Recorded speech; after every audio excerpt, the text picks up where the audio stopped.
Hey everybody, this is Greg Gossett from Gossett Trading and Mentoring Live, and today is October 1st, Tuesday in 2019. We are in the first day of the last quarter of the year, and hopefully we will start out this month and have a good month if we follow our rules, do what we're supposed to do. We never really know, but we're going to do the best we can, right? And so listen, I appreciate you coming today, and I appreciate your spending your time here with me and investing your time, and I hope that it's paying off for you, or that it will pay off for you. We are having an interesting day today, kind of a big down day. The Dow is down 291, was down more earlier. The Nasdaq's down 70 points and the S&P is down 30. So we had some financial news this morning. Reports came out, showed that the factory output in the United States, the number was the lowest we've had in 10 years. So we started out good. Everything was up, and then that report came out, and we just moved to the downside in a big way. So anyway, it's been pretty treacherous, pretty sloppy, really choppy. It's been a very difficult month, or it's been a difficult few weeks to trade for sure. But this is part of trading, right? I mean, this is just part of it. You have to get used to it. It doesn't always go up. So, if you really want to be a trader, you just have to endure, keep following your rules, and you have to have faith in the long run that your edge will play out. You'll catch some nice upswings. But yeah, this is real trading right here. So anyway, let me just make sure everybody can hear me. John, good to see you, loud and clear. Okay, good. And William is here. Hey, buddy, what's going on? Good to see you, William. Thank you for coming. Steve Burns, hey, great. Hi, Greg. The sloppy price action continues. Yeah, it's a hot mess. It's a hot mess, Steve. You know this. But Steve, I appreciate you coming today. Always an honor to have you here, my friend. And I'm always excited when you're here, and I think everyone else is. And Marco, how you doing, buddy? Good to see you. Thank you for coming, Marco. If there's anything I can do for you or anyone else, please let me know. And Bing He is here. Hey, Bing He. Good to see you. That's our friend from Singapore. So far we have John and William and Steve and Marco and Bing He. So some of my favorites, right? So thank you guys for coming. I do appreciate it. So listen, the plan for today, as usual, first thing we're going to go ahead and we're going to run the U.S. legal disclaimer, and we're going to get that out of the way. Then we're going to come back. We're going to take a look at my current positions. We're going to take a look at when I bought them, why I bought them, how I'm going to manage each one to the upside or to the downside. It's very important to have a plan either to the upside or the downside. Remember that, right? Then we're going to do a few minutes on trader psychology. I think it's the most important skill that you can learn in trading is managing your emotions, managing your psychology, trading your plan, position sizing correctly, doing what you're supposed to do when you're supposed to, not doing something that you really want to do when you're not supposed to. Looking at trading as a long-term endeavor, not a get-rich-quick scheme. Thinking about it like a casino. You have an edge over the long run. That edge should play out if you're trading correctly, but in the short term, anything can happen, not to be discouraged. So I do like to do a little segment on trader psychology every day, and hopefully you guys will, after a while, will start to internalize some of these concepts that I talk about. Then after that, we're going to take a look at each stock in my watch list. We're going to take a look at the support and resistance levels. We're going to look at all the indicators. As you know, I look at indicators as potential groups of buyers. So if you want a stock to go up, the best thing you can do is put yourself in with other groups of buyers. And if you have a combination of those indicators coming together, then you have even more potential buyers. So my favorite type of trades are when you have combinations of signals, combinations of indicators. We're going to look at MACD, we're going to look at RSI, we're going to look at moving averages, and we'll see if we can find something, if we get a confluence or a combination of signals happening at the end of the day. So we'll go down through each stock. Something looks good on the surface, we'll mark it. Then as we get closer to the end of the day, we'll go through it with a fine-tooth comb, talk about the pros and cons.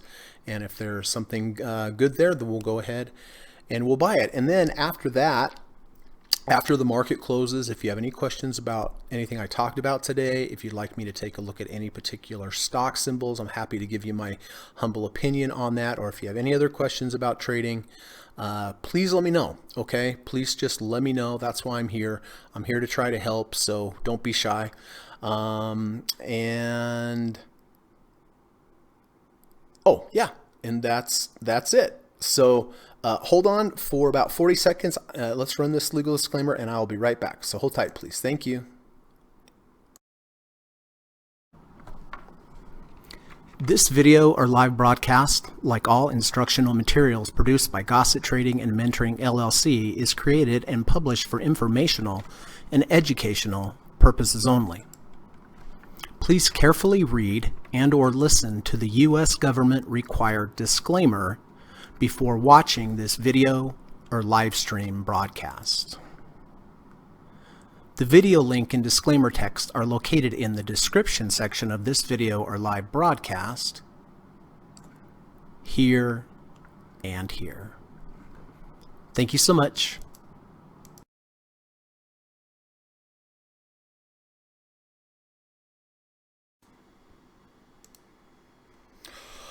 All right, thanks for holding through that with me. So let's see. Kurt L. Hey Greg, great talk last night. Yes sir, it was. It was nice to get to know you a little bit better, and I look forward to working with you, Kurt. So I'm looking forward to our call tomorrow.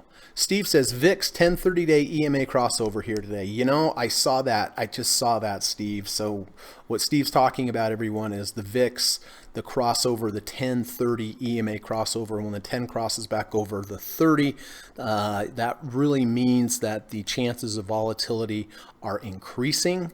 And that happened today. So that's, I'm talking about volatility both to the upside and to the downside. Whenever you have that cross, things get pretty crazy in the market. So let's keep that in mind. Thank you, Steve. Thanks for mentioning that, and I will definitely show that. Dr. Jorgensen says, but the weather is beautiful in the desert. Hey, buddy, what's going on? Dr. Jorgensen's in the desert down there in California. Yep, it's beautiful up here in Utah, too. Roy, hey, Roy, how you doing? Nice SPY trade. Buy, close, sell, open. Bisso. Oh, that's good. I like that. Buy, close, sell, open. Yeah, it was. It was nice to get a little green on something today right before the market turned over. So you're right. And listen, guys, today's the first day of the month. This is a perfect day to, make a commitment and say, look, here's October 1st. I'm going to trade perfectly this month. I'm going to do everything I'm supposed to do. I'm not going to do anything I'm not supposed to do. This is a perfect time. It's the first. Why don't you do it for a month? Do your position size correctly. Get in when you're supposed to. Get out when you're supposed to. Don't take too large of position sizes. Don't have too many correlated positions. Be patient. With your winners to the upside. Be very impatient with your losers to the downside.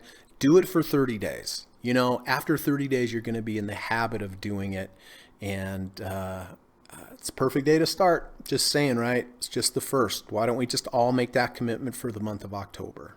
All right. So, all right. Big news today for stock brokerage firms. I've mentioned that it's very important to have a low-cost broker. Have low commissions. Those commissions really do add up, especially if you're trading a smaller account.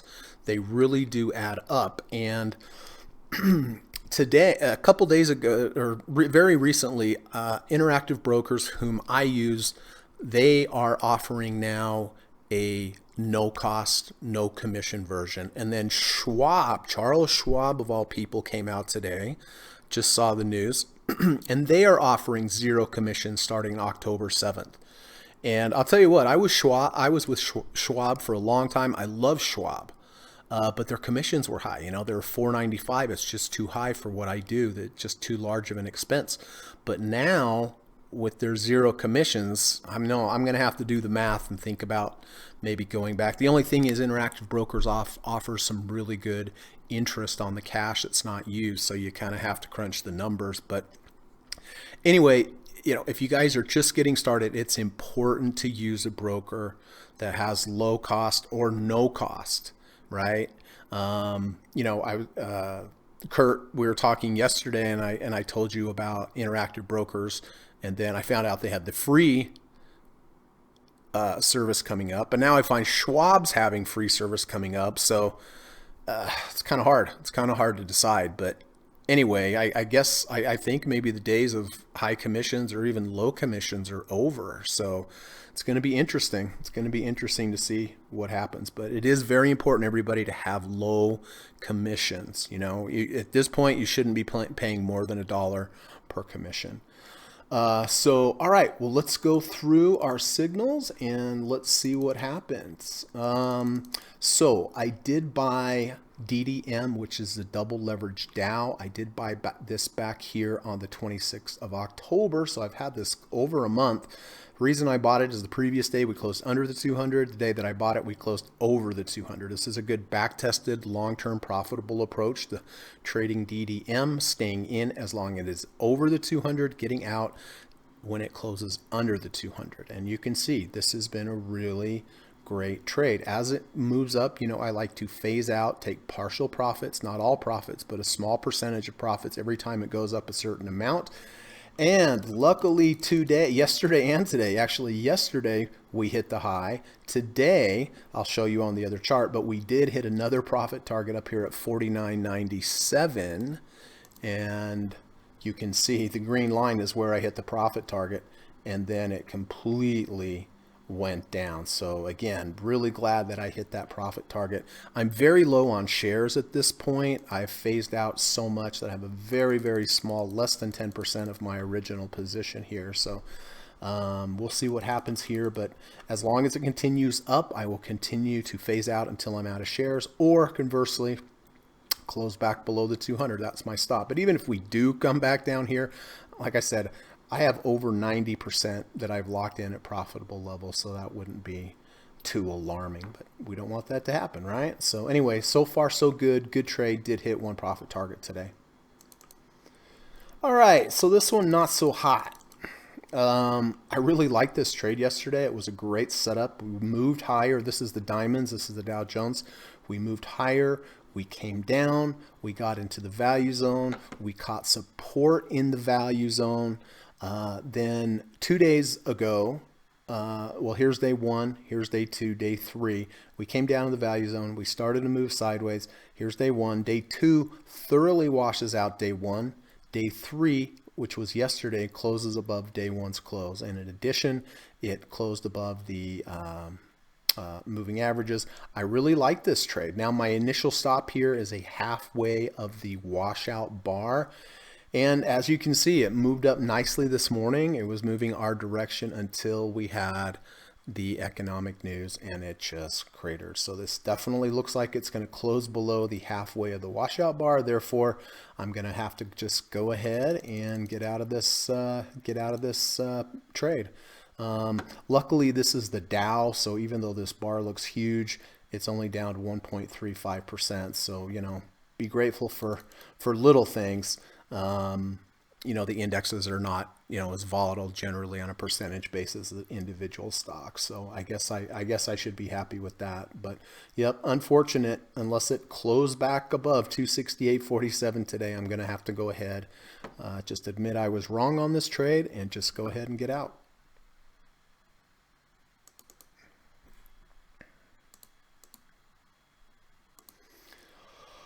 All right, so here's the SPY.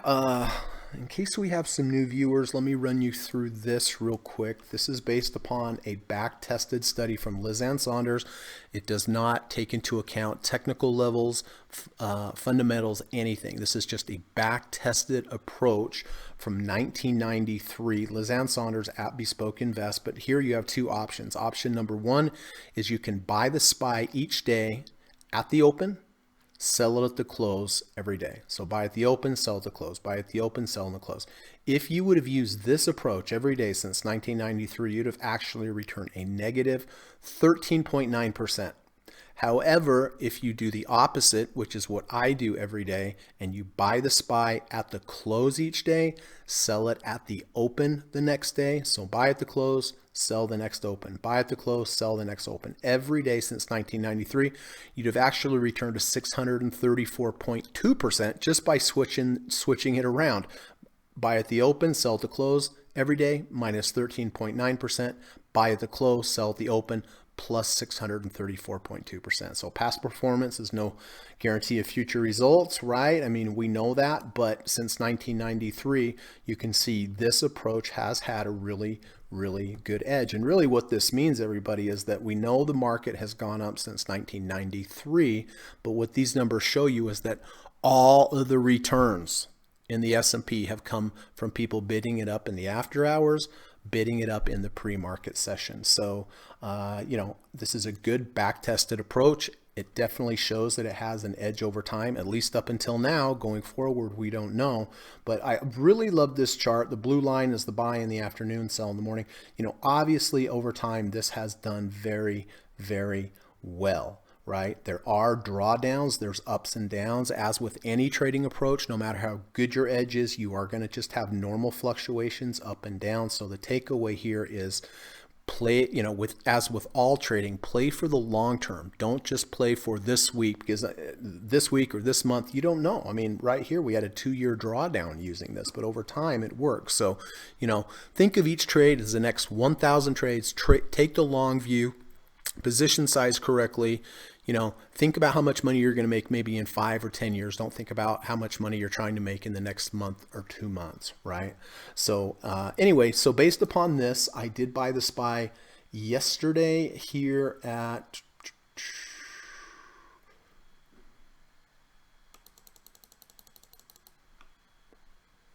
$296.77. Sold it this morning here on the open at $297.67. So about 90-cent open before it turned back around and boom, cratered, right? Based upon the news. So anyway, this has been a good approach. I mean, we've been profitable quite a bit in the last 5-6 days here. So this was another good overnight SPY trade. So glad that I sold it up here. Going to be buying it down here again today at the end of the day. All right, SSO. I did buy SSO back on. Take a look back here. Oh. All right. I did buy SSO back here on the 6th of September. I bought it when the 10 EMA crossed over the 50 EMA. This is a good back-tested approach, crossover approach. It was a little high when I bought it. It was outside the value zone, so I did still take the trade, but I only took a half a position.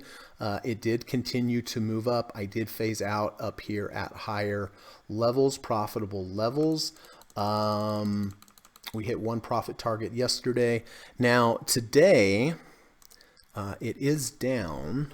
However, did hit another profit target right here at the top again today. So it's one of the reasons I really like phasing, guys. I mean, sometimes it works for you, sometimes it works against you, but today was really nice to unload some shares up here at the very, very top. So going forward, as long as the 10 EMA stays above the 50 EMA, I'm going to go ahead and just hold SSO, phase out to the upside until I'm out of shares, or when the 10 crosses back below the 50, that will be my exit signal.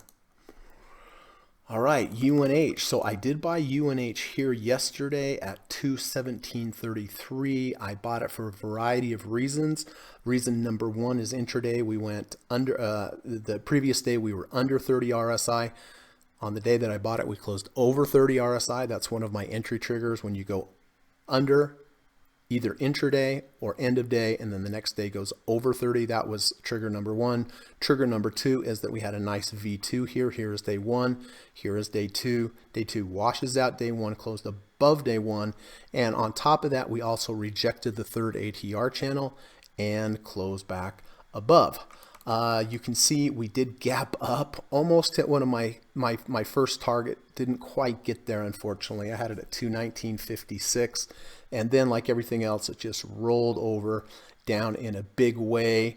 Wasn't very happy with it down here, I can tell you that, but we have bounced nicely off of this, and we did go under 30 again, over 30 again. So I am going to keep this position here as long as it holds above 30 RSI. So that is it. So it is a red day today. Not too bad though, honestly. It was much worse. It was about double earlier this morning. So you know, so far it looks like we've turned a 10-yard loss into a 5-yard loss, but it'll be interesting to see where we close for sure. Currently we're down 294 points. Oy vey. All right. Kurt says a lot to look into. Yes, it is. But you know, it's important, guys, when you start trading, it's important to have charts that you're happy with, that you're familiar with, that you can zip around them, do what you're supposed to do, and then to have a good broker that you're familiar with their platform, and that the commissions are low, because boy, those commissions can add up after a year, I can tell you that. JT says we'll be moving all my other accounts to Schwab. I hear you, JT. You know, I mean, that's a huge move. I mean, Schwab's great. I mean, their customer service is great. Everything's great. Just that they were $4.95 a trade, you know? So, and that really adds up. Jesse, what's going on, buddy? Good to see you, sir. Looking forward to our call tonight. If you have any questions today, please let me know. So, yeah, looking forward to that call tonight, Jesse. And we're going to start it off and we're going to get going. So, all right. Well, oops. So listen, this is the part of the show where I like to talk a little bit about trader psychology. You know, like I said earlier in the show, it's very, very important. It's the most important skill you can develop. It's the most important indicator that you can develop and get control of. And you really need to get control of it. And really the best way to get control of your emotions in trading is proper position size. This is from our good friend Steve Burns at @SJosephBurns on Twitter. And listen, if you guys haven't subscribed to Steve on his Twitter, please do. He puts out such good information on his Twitter charts every day. I read all of his stuff every day. And you know, if you're not reading his post, you're doing yourself a disservice. I mean, they're free. You know, he's here in the chat with us most every day, and I think it's a real honor to have him. But really, go to his Twitter channel and subscribe. He has great information. But this is short and sweet. But Steve says, the seeds of most new traders' eventual destruction is usually planted in their position sizing parameters. Everybody got that? The seed of most new traders' eventual destruction is usually planted in their position sizing parameters. So what he's saying there is that beginning traders, the reason beginning traders fail or blow up their accounts is usually completely correlated to the position size. They take too large of position size. Listen, if you guys have a $10,000 account, you know, if you trade the way I trade, if I had a $10,000 account, I would never, ever, ever take more than 10% of that or $1,000 in any one position, no matter how good the position is, right? That's just a rule of mine. So if I had $10,000, I take 10% of that, that's $1,000. Like I was trading the overnight SPY trade, $10,000, I'd buy $1,000 worth of the SPY, right? In the afternoon, sell $1,000 in the morning. And then on top of that, my maximum is having 6 total positions. So only 6, the maximum would be 60% of my account. I'm never going to put 100% of my capital at risk.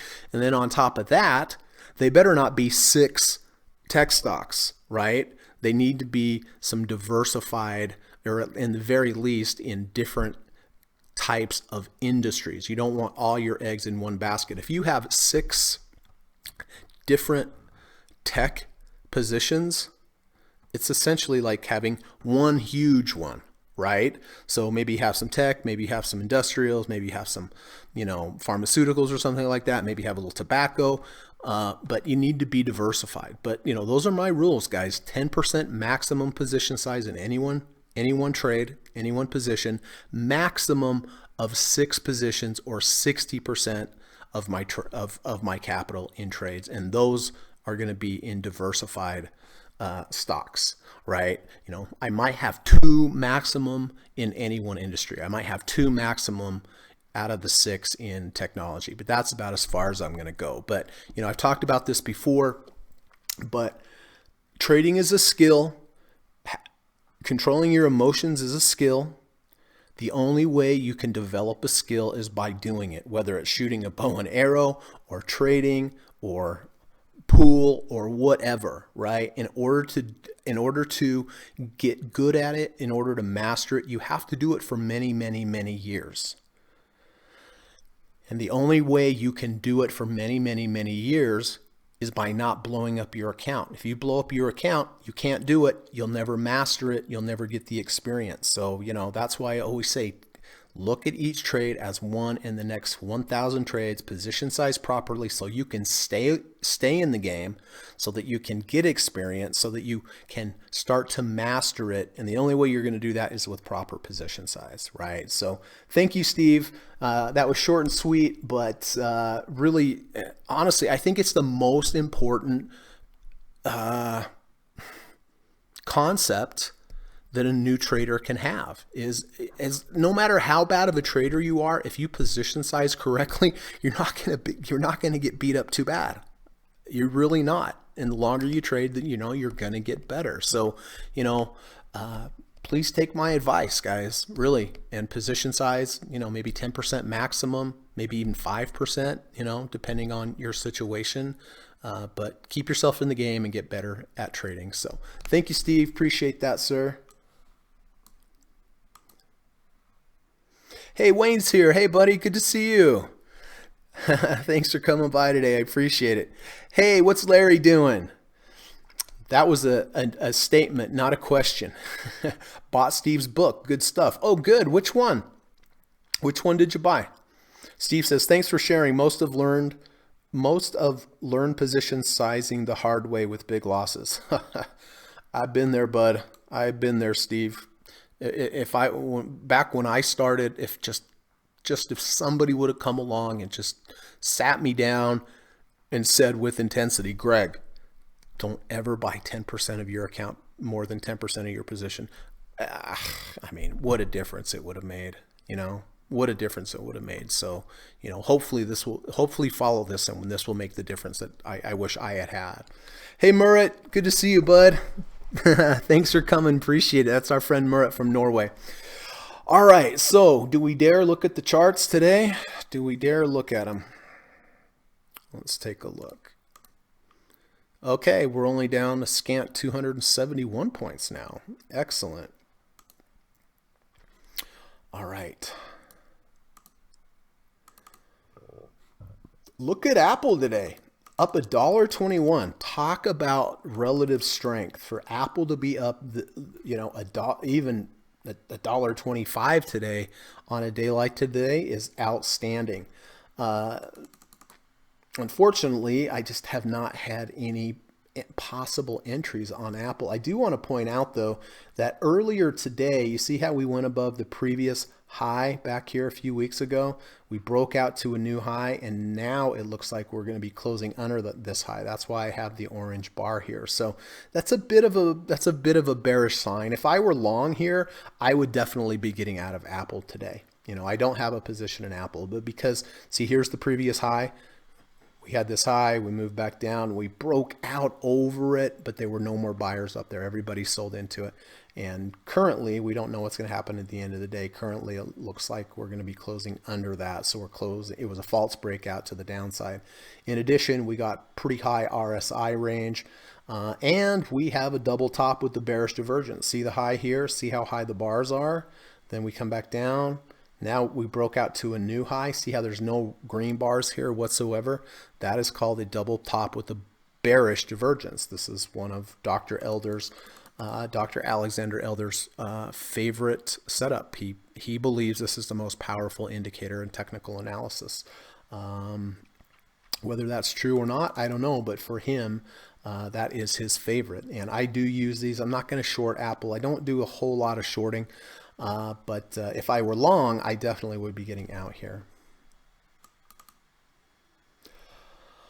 All right, so Adobe did bounce nicely close to the 200 about 6 days ago, had a nice rally. I know Steve took this trade, gave him a good risk reward, and he had a beautiful trade up to here, rejected the 50 RSI, he got out.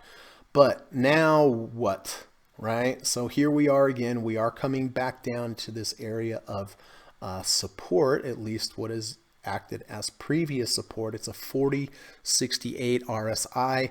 It's not quite low enough for me. I'm just going to be patient here. You know, we talked about the 1030 EMA cross on the VIX happening today, which is not a great sign. What I'd like to see on Adobe here, I'd like to see this go under the 200-day and then back over. So I'm going to be patient here. I'm not going to do anything with Adobe today. I mean, yes, you could buy this, just anticipating that it is going to hold the 200 tomorrow. But you know, sometimes you have to, in some ways, anticipate trades. But after today's big move down, after we have the crossover on the VIX, I think it's very likely, not 100% sure, but I think it's very likely that we could continue down tomorrow, and then I would be looking for reversal. So I'm just going to let Adobe go here. Here is AGQ. Let me grab up my other chart over here. So AGQ is silver, double leverage silver. We have had a rally today, not a V1 or a V2 or anything like that. RSI is at a 42.83. So I kind of feel like this is in no man's land. I just don't feel like it's really at a level where serious buyers are going to come into this. You know, this is one of those situations where the stock, the AGQ here either has to go higher, have a 520 EMA cross, maybe look for a trend trade there, but that is a long ways away from happening.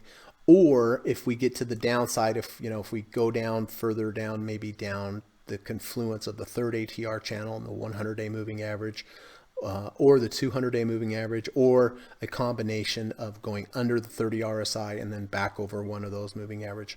That would, I think, be a good spot to get in. Doesn't mean it's going to go up, but it would offer a good risk to reward ratio. So nothing for me today on AGQ. Advanced Micro Devices, kind of the same. You know, we're in a 39 RSI. We do have a confluence of the third ATR channel and the 200-day down here, but I don't think we're there yet. I think buyers are on strike until we either go up or we go down, test these levels and bounce. So the key takeaway here, guys, is to be patient, you know, really be patient, hold out till that last minute where you really feel like you have a good risk to reward. And I don't feel like the risk to reward is good right here. We're at a 39.23 RSI. Theoretically, you should probably have some resistance above you at the 50. Down here, where I think the right level is, it's going to be about 10 points to the downside. So it really only offers a 1-to-1, but I really feel like the sweet spot's going to be down here. So I'm going to be very patient today. Amazon, we talked about Amazon yesterday. You know, we did have a V1. If you guys remember, it wasn't a great V1, but it did it did wash out the previous day by a little bit, not enough for my taste. And then did close above, giving it a V1. We did also reject the third ATR channel, so that was good. So it's up $4 today. Was up much higher earlier. So I'm just going to wait and be patient. You know, one move here is under 30 back over. That would be one move. If we close above the 250-day, that's a good long-term back-tested approach. If we close above the 200, that's another good back-tested approach to Amazon. So I just feel like it's kind of in purgatory here. Either needs to move higher or lower for me to get interested. Boeing, so, you know, we have the makings of a potential return to value trade. We make a higher high here. After we make a higher high, I need to come down into the value zone, which it is in the value zone. Now I needed to move sideways for a couple days to show that the supply of selling is drying up. A couple days at least, more the better, and then we have an attempted move down, which immediately gets reversed back up and triggers a V1. So that is what I would be looking for on Boeing. So it's, starting to kind of come together. Remember now, there's the setup and there's the trigger. They're two different things. The setup is I need a higher high, I need it to move in the value zone, I need it to move sideways. Once I have that, then I look for the trigger, and the trigger would be an initial move down, reverse back up, trigger a V1. So that would be the trigger. Like on Caterpillar, we talked about this too, right? The setup is there, but there was no trigger. The setup was a move up, move back into the value zone, perfect, sideways, perfect, perfect, perfect, perfect, perfect. Unfortunately, we had a V1 to the downside. We moved sideways. We washed out yesterday's high, and we certainly look like we're closing below yesterday's low. So does this mean I'm going to short this? No, it doesn't. But if tomorrow we had a miraculous big move back up, it would be a beautiful V2, right? Move up, move into the value zone, move sideways. Obviously, we had a spike down, but tomorrow we'd have to go back up and close above day one's close. So who knows if that's going to happen, but nothing on Caterpillar today. DDM we talked about. We've bought that back with the close under back over the 200 way back here. So we've been phasing out this entire time. Really glad I got one profit target today, I can tell you that. Dow Jones, that's our stinker of the day. But again, everything was there. We had the move up, we had the move down into the value zone. We did move sideways. This was the washout bar. Yesterday was the trigger, and my stop is going to be halfway of this bar. And we moved up nicely today till we got the news. So anyway, if we close under this red line here, close under 268.47, I will just go ahead and get out. I actually have an order in here to sell at the end of the day anyway, because I highly doubt we're going to get back there. So that was a good setup that turned into a loss. Sometimes you have horrible setups that turn into a gain, but you don't want to do those because you don't want to get those pathways in your mind used to thinking that I can take a bad setup and make money. You do that 100 times, you're going to lose way more times than you're going to win. I take this trade 100 times, I'm going to win way more than I'm going to lose. It's just on this particular one, it was not a win. Disney is hanging in there pretty well, actually. As you guys know, I did sell a put down here on Disney 123.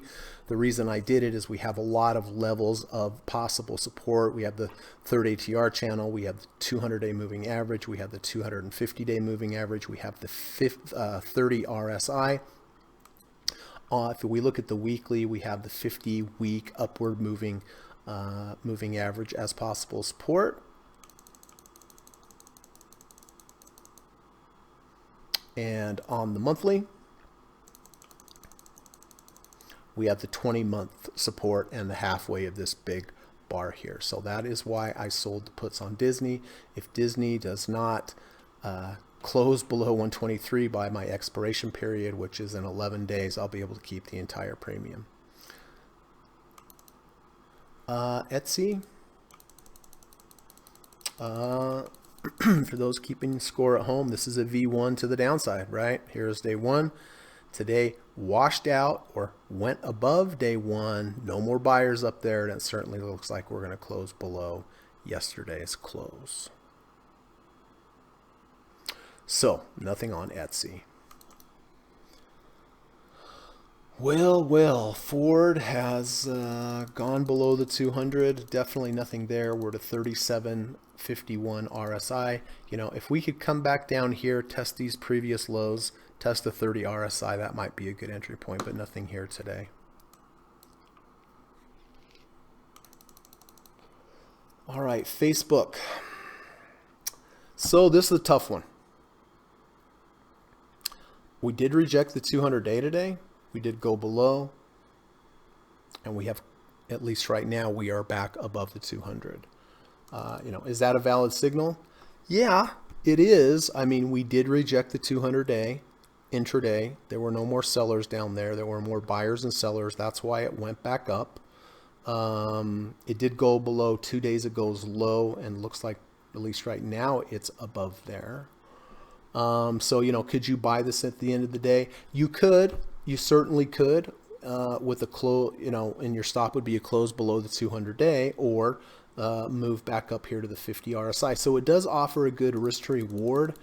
On the other hand, we did break below this previous low, and currently we are below it, which I would like it much better if this would have been a false breakout to the downside. Like here it was a false breakout, and then it closed back above the low here. So it closed back up into the range. Then we went up. Facebook, like everything else, moved nicely to the upside until the news came out. So am I going to buy this here today? I think I'm just going to be conservative, guys, and I think I'm just going to wait one more day, see if we have some follow through here. I may just miss the whole thing, and that will just have to do. But I don't like the big bar. I don't like the big bars recently. A lot of volume has come up to the sell side, so I'm just going to wait. I'm going to wait and see if we can get a close below 30 back over, or a close below the 200 and back over. But if we could close below the 30 and back over, close below the 200 and back over, I would definitely take this. But for the record, it does offer a good risk to reward here for sure. All right. Give me 2 seconds, guys. More like 15 seconds. Have to move the dog around.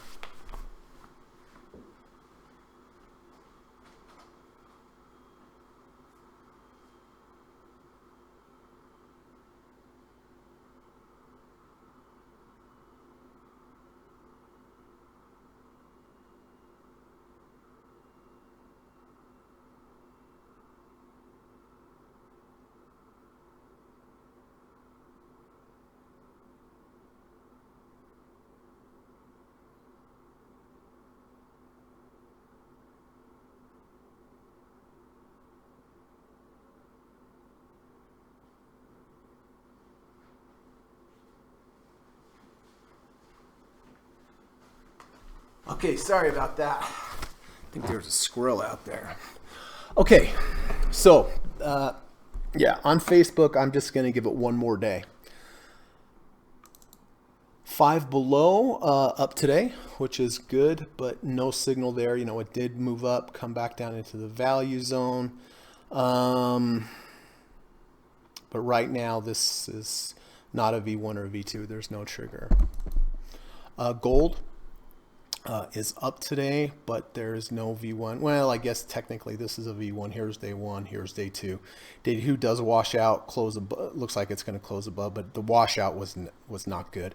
And in the RSI range, I don't like the RSI range. It's stuck between oversold and the 30 RSI. I'd much rather have this happen up in the value zone, but right here we're kind of in purgatory land, so nothing on gold. Google, nothing on Google. Nothing on Google. If we look back, you can see the 50 SMA. We don't talk a lot about the 50-day moving average, but this, a lot of times big cap stocks will pull back to the 50, and you can see last time it did respect the 50. It just touched it, boom, and had a move off of that, crazy move off of that. So nothing here, but if we get some good price action with the close under the 50, back over the 50, maybe with the V1 or a V2, this might be a good spot. It's always good to look back and see what moving average really was respected. And clearly the 10 and the 5, we were above, below, but the 50, it really has respected the 50. So I think I would wait on Google another day, see if I can get some kind of good entry off of the 50-day moving average. Goldman Sachs, this was looking really good. We had a big move up, down into the value zone, sidewards. I was just looking for a V1 or V2, but did not. So, the way I look at trading here, guys, now is that this is off the table. Now I'm looking for a deep dip buy, probably down in here. Under 30, back over 30 would be great. Depending how far and how fast this goes down.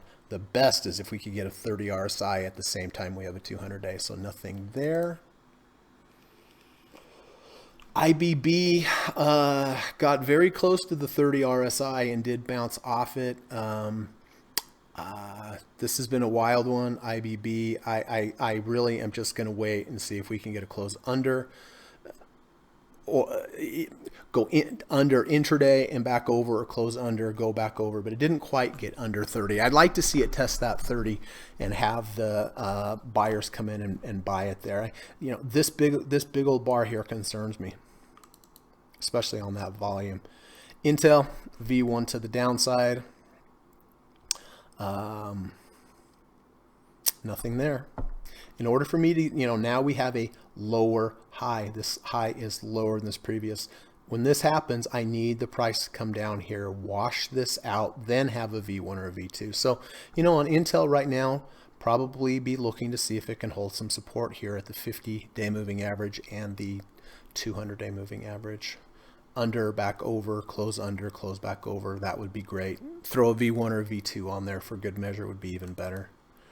IBB has thoroughly lost the 200-day moving average here. So once this happens now, what am I looking for? I'm looking for a dip buy. I'm looking for, a 30 RSI dip buy down here.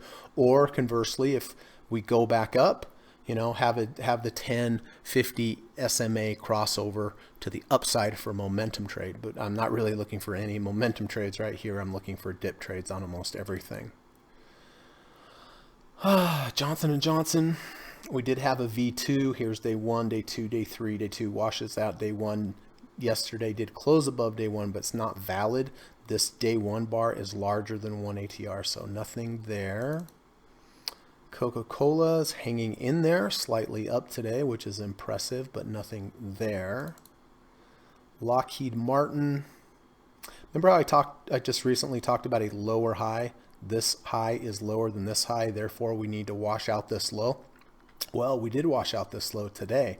So if we could start moving sideways again while we're still in the value zone and then have a V1, V2, that's where I would be interested in buying it, but nothing there. MasterCard, just moving sidewards, nothing on MasterCard. MO is up today. I've been talking about tobacco stocks with all the bad news out there, but the interesting thing is even though the news is really bad, the stocks are up. So that, it's interesting, right? But nothing there today. Looks like we did have a MACD crossover, which is good, but other than that, there's just really nothing. If we take out this fractal, fractal is a high with 2 lower highs to the left, 2 lower highs to the right, as we've been moving sideways. So, if that happens, I might be interested. I might be interested, especially with the positive MACD, but not there yet. Merck down slightly today. Nothing there. Microsoft, big day down. Boy, did not like that 1 ATR. Bam, bam, bam, and bam. So nothing on Microsoft. Netflix is up today. That is good. We went from under 30 back over 30. I didn't take this trade, but it has moved up nicely. If I did take this trade, guys, I would be looking at a 50 RSI. If we went above the 50 RSI, then closed back below, that would be my entry point. If it went up, closed above the 50, then I would keep it. So that's, the way to trade these dips is when you buy these low dips, target a 50 RSI. We're at a 40 RSI basically right now. So we still have room to move up. However, if I had taken this trade and the next tomorrow we close below the previous day's low, that would be also my signal. So you have to have signals if you reject to the upside and also if you close to the downside. Nike, if I was a shorting man, that's pretty strong. I mean, looks like we did go above 70 RSI, closed below the 70 RSI. We went above the third ATR channel, closed below the third ATR channel. We have a V1 to the downside. Here's day 1, here's day 2. Day 1 washes out day 1 and looks like it's certainly going to close. I'm not going to short this, but if I was in a shorting mood, this is what I would be looking for. Philip Morris up 2.5% today on all the bad tobacco news. So this is just a good example. When you hear really bad things about a company in the news, but you actually see their stock price going up, it's something to notice. It's something to notice. But nothing here. It's too high for me.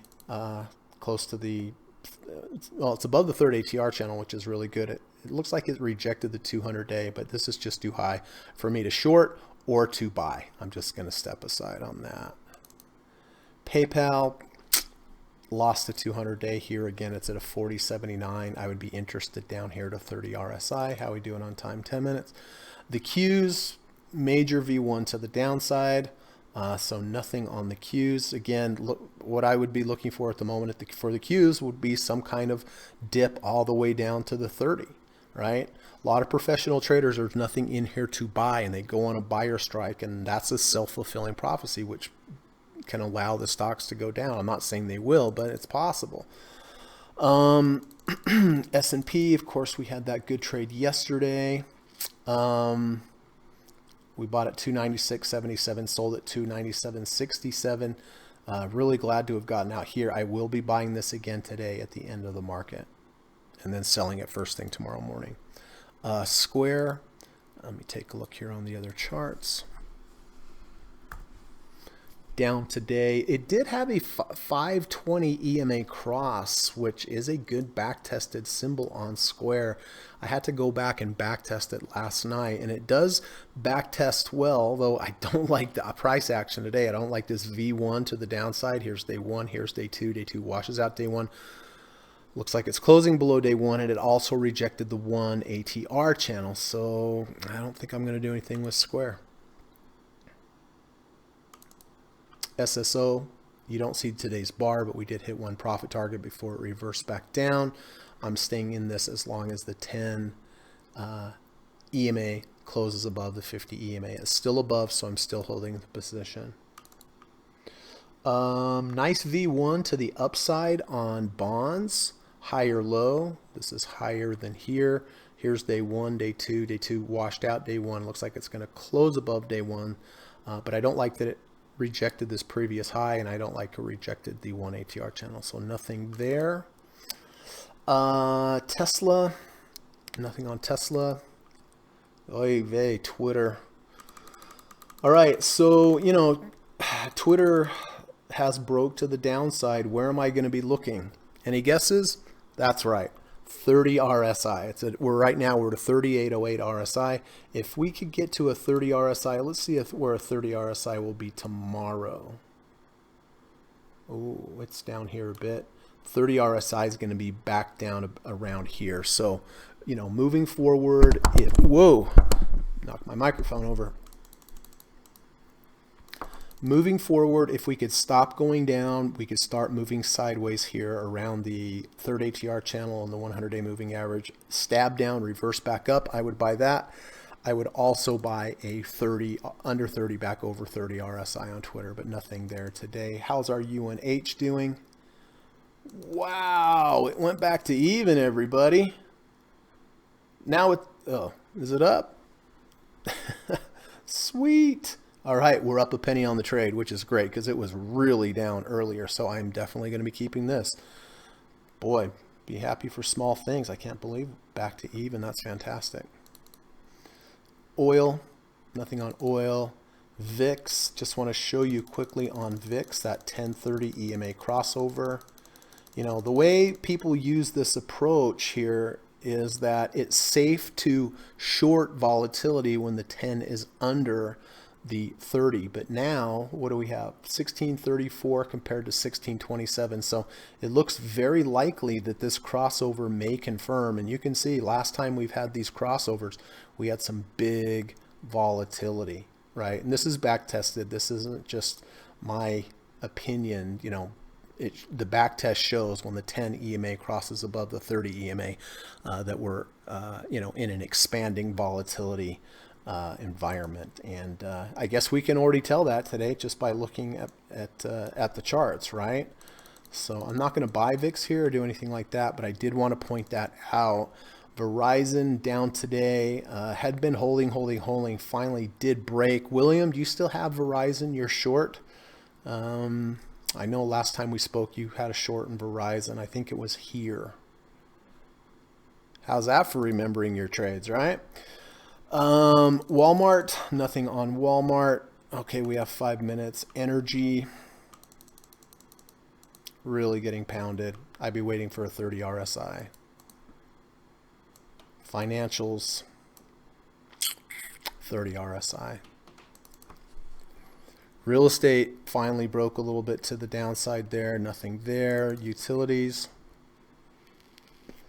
hanging in there, and healthcare. So glad I did not buy XLV. I was considering it yesterday because it closed under the 200, back over the 200.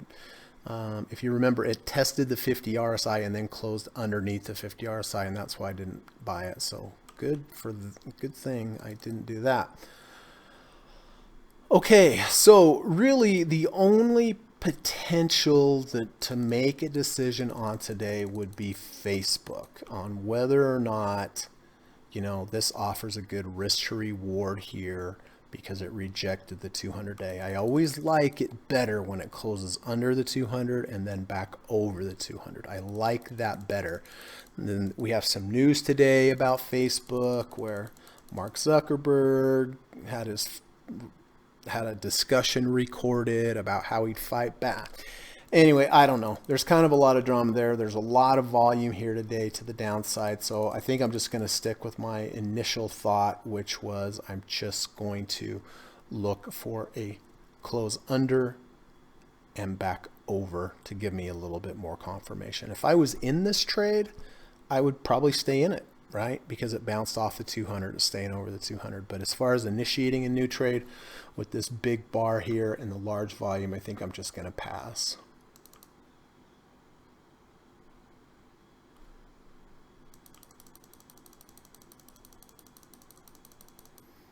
Yeah.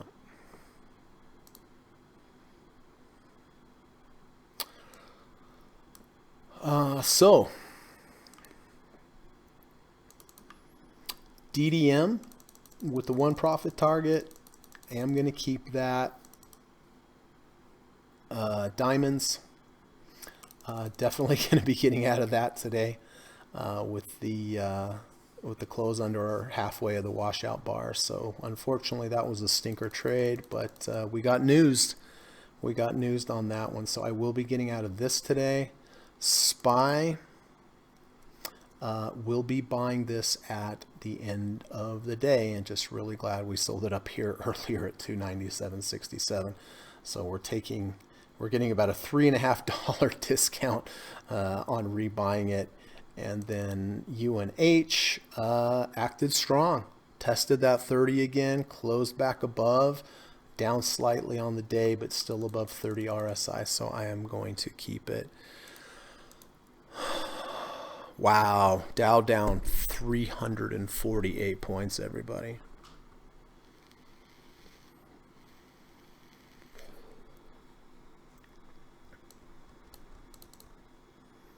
Apple up a $0.50.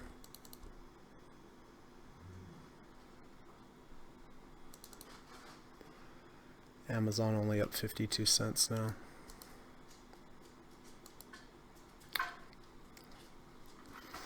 So yeah, everything's on autopilot. SPY is going to buy at the end of the day. Diamonds is going to sell at the end of the day. So I'm going to swap it out. Going to sell diamonds and buy SPY. So I was glad that we were pretty light going into today, you know, and it's a good lesson to learn, guys. You never know what's going to happen. It's always better to be a little bit more on the light side than the heavy side, because remember, we want to trade for the long term. And if you're always on the heavy side, it's going to catch up to you one day. I can promise you that.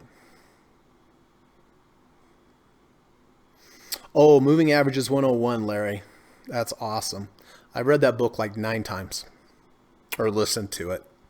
That's what got that book is what got me in contact with Steve Burns.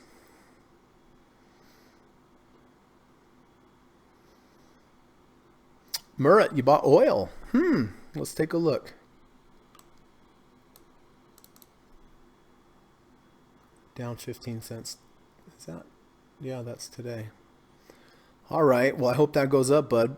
Murat says Brent oil bounced back from long-term trend line. Happened to be in front of computer and had an alert set up. As soon as I get that alert, I went in. Good. Order partially filled. All right. Partially filled. Autofill. Sompors, hey, how you doing? Good to see you again. Hello, can you look at these? Yes, I will look at those for sure in just a few minutes. Auto Mount Doji, hey cancel. buddy, what's going on? Good to see you. How you doing? TLT looks interesting with the engulfing. Yeah, engulfing and a V1. I mentioned this earlier. The reason I didn't take this was because we rejected this high up here and we rejected the 1 ATR channel. Did you take it, Mount Doji?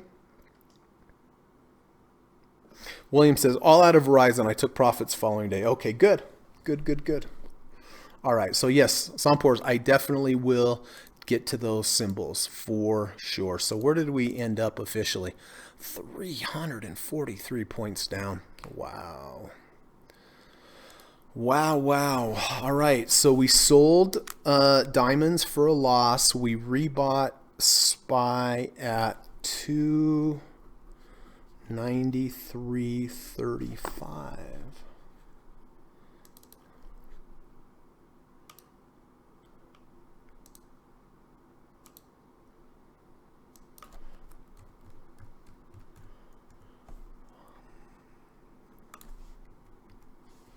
Oops. I got to tell you, over the last couple weeks, the simple overnight SPY trade has outperformed every other trading approach there is. Isn't that something? All right, so that's our new entry on SPY. 293.35. All right. So listen, before we get to questions and answers, I just want to put in a real quick plug for myself, like I do every day. Hope you guys don't mind. But I do want to let you know that I do offer private one-on-one coaching, teaching, and mentoring lessons in the evening time via Skype. I've had really good success with my students. I really like to teach. I put a lot of energy into teaching. You know, I mean, here I teach on the live stream, but on the one-on-ones, you know, I really care about how my students do. I mean, I don't want them to go off, be done, and not do well. You know, I mean, obviously it's a bad reflection on how I teach, right? So I put a lot of effort into my students really understanding what's going on. I do teach 5 2-hour courses. It's a total of 10-hour courses. And after that time, you should have a good working concept of how I teach. But as I always tell my clients, look, after 5 sessions, if you still don't get it, you're still not sure, you still haven't locked in, we'll do more and more as long as it takes until you understand and really get it. And no extra charge, right? So if you're interested, reach out to me. You can reach out to me on Skype, or you can reach out to me. My email's in the description of this video. You know, the one-on-one lessons really help, right? I mean, it's personalized attention. I like to do an interview first with you just to get an idea of why you got into trading, what your challenges are, what your goals are, what your expectations are. And, you know, then I will put together a customized lesson plan. And, you know, basically the lessons go like this. I teach the first 3 quarters about of each lesson, and then I have you teach it back to me. I need to make sure that you know it. We do a lot of chart study. We go through a lot of charts. I ask you a lot of questions, break this chart down, positives, negatives. So, like I said, I've had really good success with my clients. And, you know, after the lessons, you know, if you're not sure about something, I'm always here. I'm always available for you. So I think it's a good investment in yourself. I tried to price it, you know, to be pretty affordable, you know, in the big picture. So if it's of interest to you, please let me know. Reach out to me, Skype or by email, and we'll set up just to kind of get to know you call on Skype. And there's no obligation from that call. I promise you, I'm not like that. And then if you like this channel, if you're learning something, if it's improving your trading, please do me a favor and subscribe if you haven't already. And, you know, and if you wouldn't mind just taking your little mouse, putting it down there, clicking on the thumbs up, that really does help promote the channel on YouTube. It gets it out to more people. There's a lot of people out there that need help with trading, and I get a lot of nice emails from people saying that this channel is helping them. So help me help them, and hit the thumbs up button. So, all right, so that's it on the plugs, and let's take a look. Mount Doji says, I did not take TLT. Okay, Bing He says, I missed FMC trade yesterday, but managed to enter today with the same closing price as yesterday. Now end up closing it with a loss. I thought it was nice setup. Anything I do wrong? Let's see.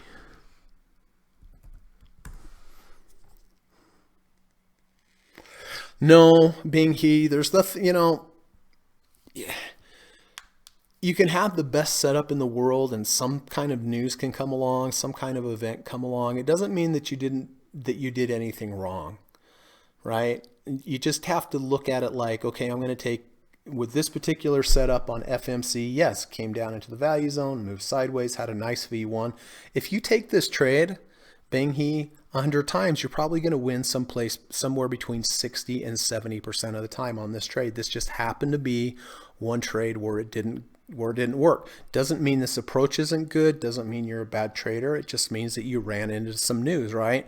And casinos, if they roll, play blackjack, they don't expect to win 100 hands in a row, right? They're probably happy to win 52, 53, 54 hands in a row. And this is the same way with trading. So no, you didn't do anything wrong. This looks like a good setup. It's just that we ran into news. So remember that. Even if you have a losing streak, doesn't mean you're a bad trader. It just means right now it's not working, but in the long run it should. Greg, how much is your SPY trade up since you started overnight trading? Well, I haven't run those numbers in maybe a week or so, but I think on an annualized return about 12%. I mean, I started in February 26th, and if you count, for it's not a full year yet and all this, so on an annualized return about 12%. It's been done pretty well. All right, so let's go back to Sompoors. Take a look. Can you look at VEEV?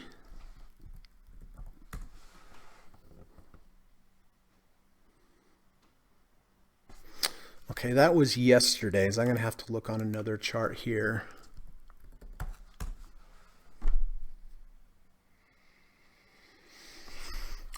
Okay, so we closed below the value zone. We did come back up. We came back down. We have made a higher low, which is good, but it wasn't a valid V1 or a V2.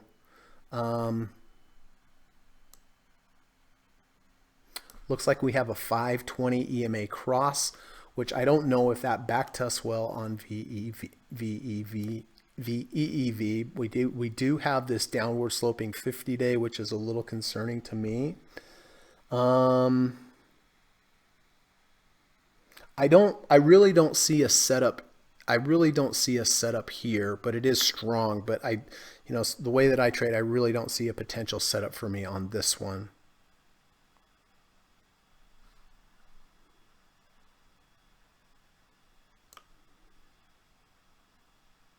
CRWD.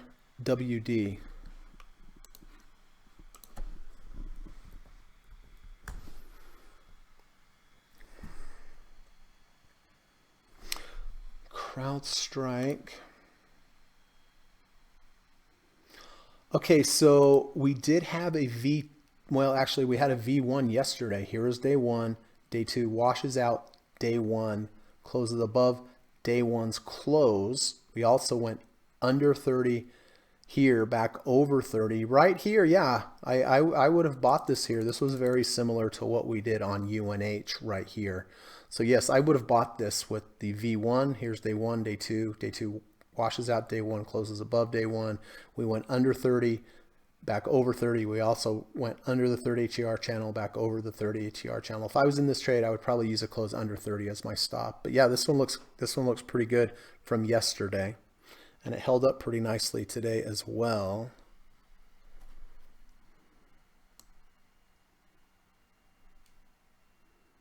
Uber.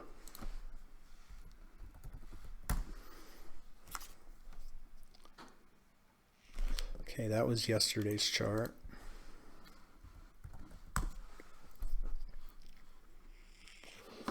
Boy, oh boy, look at Uber today, huh?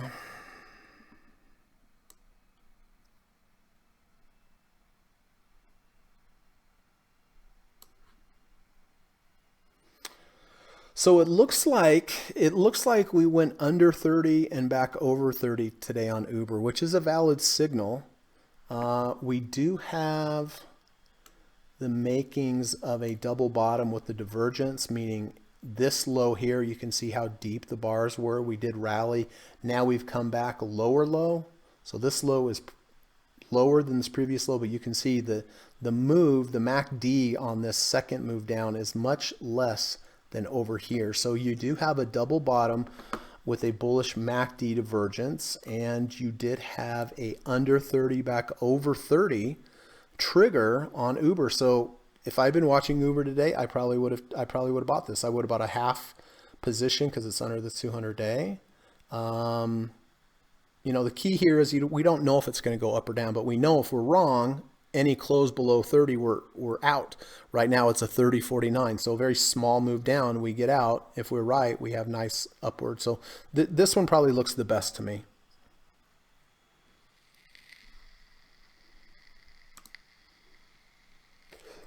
I hope that helps. Hope that helps, Sampors.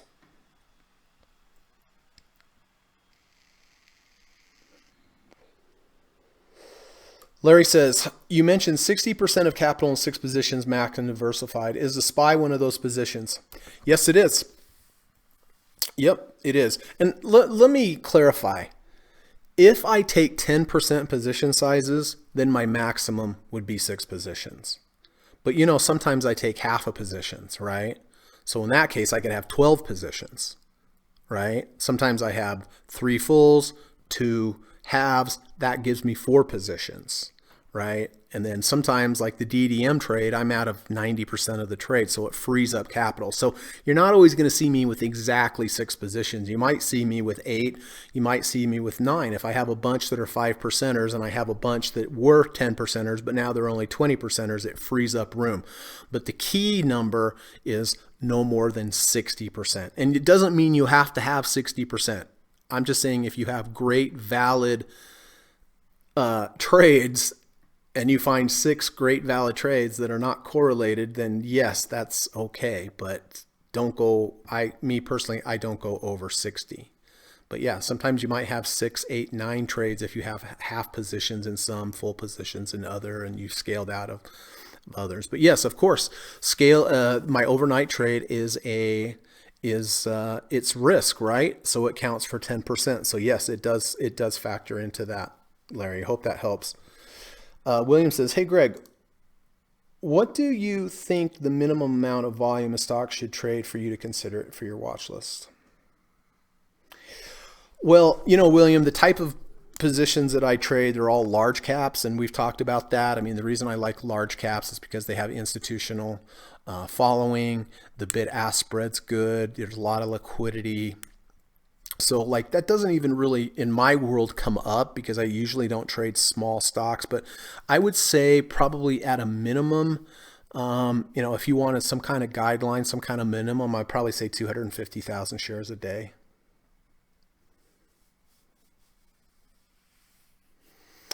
FMC is a good company. They have too many contracts to work with these days. Let's see. Is that the one we just looked at? Yeah. Yeah, unfortunately, that was a good setup. Being he, that was a great analysis. Nice move up into the value zone, sidewards, stab down yesterday, reverse back up. Looked good. And you can see it started out, but like with everything else in the market, it reversed with everything else in the market. So again, it was a good trade. It just didn't work out. Frank says, hi, Greg. All I can think of is Mike Tyson's quote, everybody has a plan until they get punched in the face. Long IAU and TLT for October. Ah, it's perfect, Frank. One of my favorite sayings. Yeah, they asked Mike Tyson, hey, Mike, do you have a plan for this fight? Yeah, of course I have a plan. Everybody has a plan, but your plan goes out the window when you get punched in the face. And in regards to trading, you have a trading plan, and then you have a huge, big day. Something goes against you, and it's like getting punched in the face, right? And so the takeaway from that is that's probably going to destabilize you. And if you get destabilized, you're probably going to do something that's not too smart, like double down, triple down, just do something. That's why it's so important to position size correctly so that you don't become destabilized. The dangerous part of trading is when you become destabilized and you make really dumb, bad decisions 6 or 8 days of the year. that can really beat you up. That's why I always am preaching about position sizing and preaching about, keeping your psychology together and not letting your emotions become destabilized so you don't think incorrectly, so you continue to make good moves. But gold and bonds seem pretty good, Frank. That's probably a pretty good choice. Sampor says yes, thank you. Okay. Frank says I think ETFs are making technical trading more important. Ah, interesting. Interesting. Yeah, it's unfortunate. We started out nice day, everything looked good. Then we had that news. Now we're down in after hours again. Let's see. But, take a little solace in the fact that pretty dang light. Have very small amount of DDM, have the SPY trade, of course, have a very small amount of SSO left, and then UNH is about break even. So anyway, not too bad as far as the red today compared to what it was, and compared to what it could be if we were all loaded up.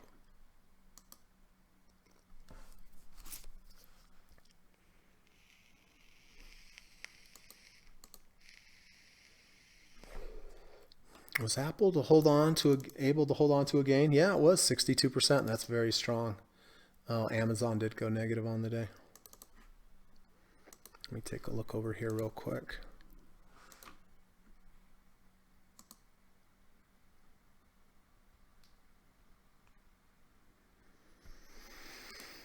Okay. Well, it will be interesting tomorrow to see if we get some follow through on this. And like I said, I didn't like that 1030 EMA cross happened today on the VIX. That's not positive. But sometimes these down days, guys, even though they're not fun to go through, sometimes they really set you up for a good long-term trade in the future. So you never know what you do today, how that's going to affect your trading in 3 or 4 days. You may take a couple small losses today, but just set you up for a nice trade in the future. So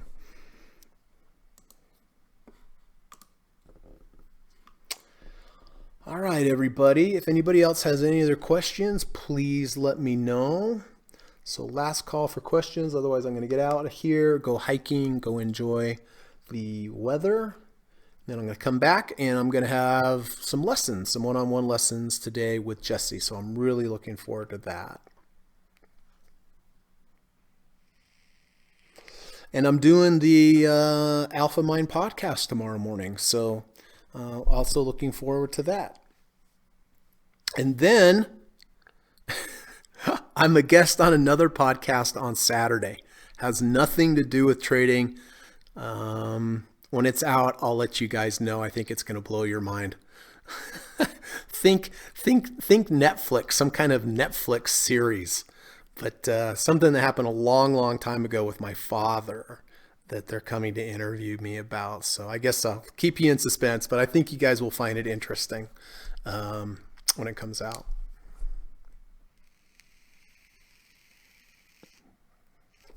Swap, hey, how you doing? I haven't seen you before. Thank you for coming by and thanks for your question. What will be effects on European markets tomorrow? Hard to know. Hard to know. With us closing down today, I would imagine European markets would be down because I think the European markets were, they're ahead of us, and so I think they closed before the bad news came out here. But I'm not 100% sure. I don't know the exact timing on Europe. Let me take a look here. Maybe I can look over here.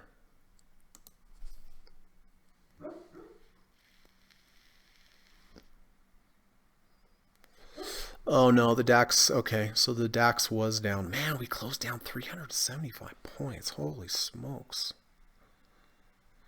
So I don't know. I wish I could help you out there with that question, Swap, but I really don't know. But if I had to guess, I'd say it's down. Although I know there's something going on with Brexit right now, maybe some concessions from the EU. I know it strengthened the pound, so I don't know. I guess we'll have to see. Do you trade the European market swap?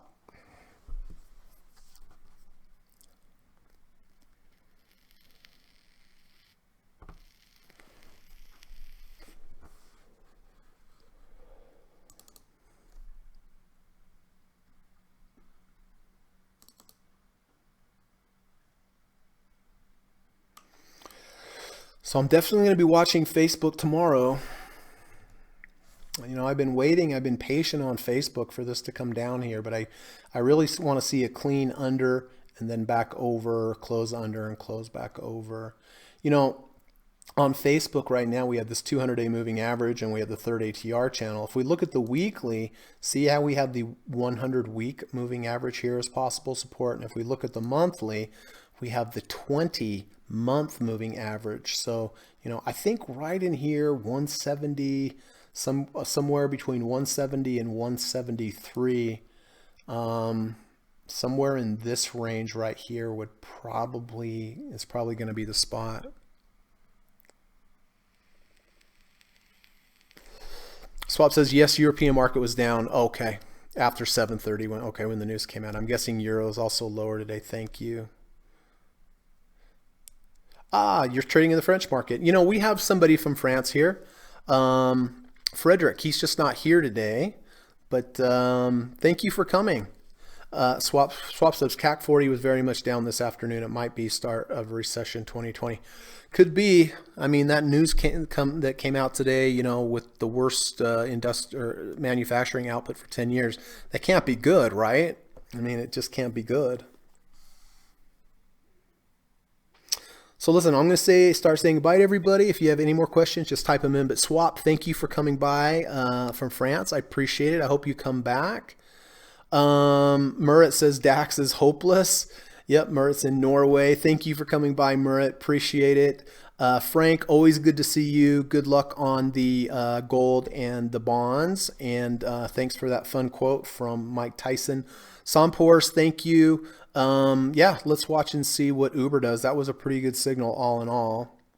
William, I hope that helped on that question about minimums, but 250,000 I think would be a decent level. But thank you for coming by, William. Glad you were profitable on that Verizon trade. Hey, what's Larry doing? Hope that answered your question there. Thank you for coming by, my friend Bing He. Good trade, good analysis on that chart that you had me look at. It just didn't work out this time. Mount Doji, good to see you, bud. Hope you're doing well. Drop me a line. Let me know how things are going. I'd like to know how your trading's going. Let's see. Stephen Burns, thank you, sir. Appreciate everything that you do with your books and your website and your Twitter channel and your mentoring and your education. You know, you really do a lot of good things for people, and you certainly have for me. So I always want to thank you for that. Wayne K, good to see you, Mr. Wayne K, and I hope everything's going well. Jesse, look forward to speaking with you tonight, and looking forward to get going on that. Kurt, looking forward to speaking with you tomorrow night, so that will be good. So Jesse and Kurt are both ex-military, and I'll tell you what, I think people in the military have an advantage because of the discipline and the hard work and everything they've done. So thank you guys both for your service. I really do appreciate it, and I look forward to working with you guys. Dr. Jorgensen, thank you for coming, my friend. Have a good you already went on a bike ride this morning, but have a good rest of your day. Roy B, thank you. Yeah, it was nice we had something positive today with the SPY trade, right? And Marco, good to see you, my friend. If you have any questions, Marco, you just please let me know. And John, thank you, sir, as always, for coming. And I think that's it. Oh, very few people. Hey, very few people. What's going on? Haven't heard from you for a while. Thank you for coming back. Appreciate it. You're certainly welcome. Marco, you're welcome. Kurt, you're welcome. And yes, sir. You too, Wayne. Thank you. I will have a good night. So anyway, let's stay safe out there. You know, the market can do some crazy things, and who knows? This might be the beginning of a crazy thing. We're in October. October is historically a volatile month, so you know, let's position size correctly. And even if we have small position sizes and the market goes up, we're going to be happy, and we're going to be a lot happier that we didn't have large position sizes if it went down. So Let's always look at trading like that. Look at it for the long term, guys, not like how much this week I'm going to make. All right, I'm going to get out of here and hope you guys all have a good rest of the day. Please go out and do something nice for somebody. Just be friendly, say hi, hold the door open for them. Just be a decent person. We need this in our society, man. It's so divided and so horrible, and seems like it's getting worse. And so I don't know. All we can do is small things and just be kind to each other, right? So anyway, all right. Well, we'll see what the day brings tomorrow. You guys have a good day, and again, hope to see you tomorrow. Bye, everybody. U.S. government required disclaimer. Stock, options, futures, and forex trading is not appropriate for everyone. While there is a potential for large rewards, there is also a substantial risk of loss associated with trading. The material in this video or live broadcast is not geared towards any particular individual or to any particular financial situation and is not intended to meet the particular investment objectives of any viewer. This video or live broadcast, like all instructional materials produced by Gossett Trading and Mentoring LLC, is created and published for informational and educational purposes only. Any and all information contained in, implied, or referenced by this video or live broadcast is not to be construed as investment advice, and no representation is made that any individual or entity involved in production of this video or live broadcast is an investment or financial advisor or is registered or authorized to give any financial advice.